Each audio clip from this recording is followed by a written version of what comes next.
appeared in front of me and told me on the 23rd and the 24th of the Feast of Trumpets in September 2025, I will come to take my church.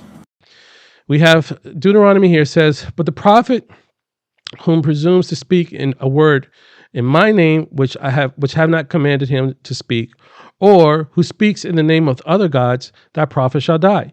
And if you say in your heart, how shall we know the word which the Lord has spoken? And when the prophet speaks in the name of the Lord, if the thing does not happen, pay close attention to this, okay? If the thing does not happen or come to pass, this is the thing which the Lord has not spoken. The prophet has spoken presumptuously, and you shall not be afraid of him. And that's where I'm seeing a lot of this that's happening right now. A lot of this excitement that's coming right now has to do with so many people anticipating a rapture. And they're saying, oh, because, when Jesus says no one knows the day or the hour, it was actually a Jewish idiom, and it had to do when two witnesses would look for the new moon, and they didn't know the day or the hour, and so that means it was the Feast of Trumpets, and so the rapture is the Feast of Trumpets. Newsflash. The Jews didn't believe in Jesus to anticipate the rapture. So why would Jesus mention a moment about his return, which is the rapture, in which no one knows the day or the hour, to then say it's for the Jews to know, who the Jews don't even believe is the Messiah?